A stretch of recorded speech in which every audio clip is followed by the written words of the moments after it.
સુરતમાં ચાલુ ફ્લાઇટમાં સ્મોકિંગ કરતા શખ્સને પોલીસે પકડ્યો છે।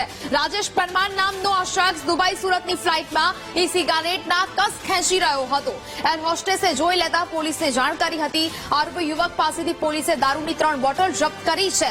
રાજેશ પરમાર દુબઈમાં હીરા કંપનીમાં નોકરી કરે છે। ડુમસ પોલીસે રાજેશ પરમાર વિરુદ્ધ ગુનો નોંધી તપાસ શરૂ કરવામાં આવી છે। સંવાદદાતા ધ્રુવ ફોન લાઈન પર જોડાયા છે। ધ્રુવ, સુરતમાં ચાલુ ફ્લાઇટમાં સ્મોકિંગ કરતા શખ્સને પોલીસે ઝડપ્યો છે, શું વધુ વિગત?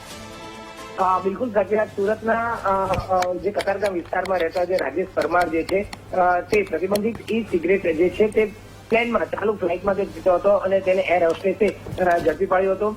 જોકે દુબઈ સુરત ફ્લાઇટમાં તે સુરત રિટર્ન આવી રહ્યો હતો ત્યારે તેને ચાલુ ફ્લાઇટમાં આ રીતે જયારે સિગરેટ ફૂંકી હતી અને તેની સ્મેલ એર હોસ્ટેસને પણ આવી હતી અને તેને લઈને તેને ઝડપી પાડવામાં આવ્યો હતો। જોકે જયારે ફ્લાઇટ 5:15 સુરતમાં લેન્ડ થઈ હતી ત્યારબાદ આ બાબતની જાણ જે છે તે એરપોર્ટ દ્વારા સુરતની ડુમસ પોલીસને પણ કરવામાં આવી હતી અને જેને લઈ ડુમસ પોલીસમાં આ યુવક અંગે ગુનો નોંધવામાં આવ્યો હતો। જયારે તેની તપાસ કરવામાં આવી રાજેશ પરમારની તો તેની પાસેથી 3 દારૂની બોટલ પણ મળી આવી હતી અને જે દુબઈથી તે સુરત લઈને આવ્યો હતો એટલે પોલીસે તેની સામે ગુનો નોંધ્યો અને ગુનો નોંધી તેની ધરપકડ કરી કાયદેસરની કાર્યવાહી હાથ ધરી છે।